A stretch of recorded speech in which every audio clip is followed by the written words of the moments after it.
How to fix audio on Android phone. Hello guys, in today's video I'm gonna show you how to fix audio on Android phone. First, then open settings, and then just you need to find this one, apps.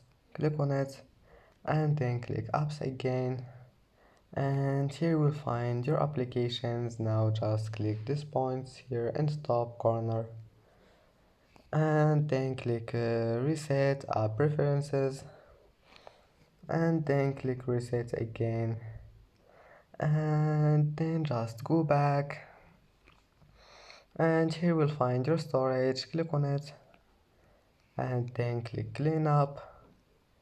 Now all you need to do is just you need to clean your junk files or your cache, and then just wait.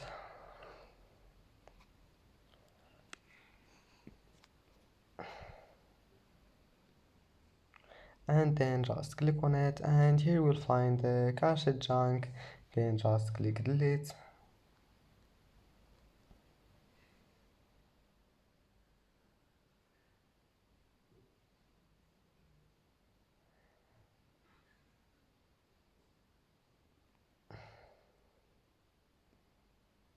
and that's it.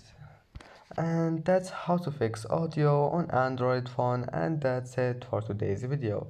If you like this video, don't forget like and subscribe, and see you in the next video.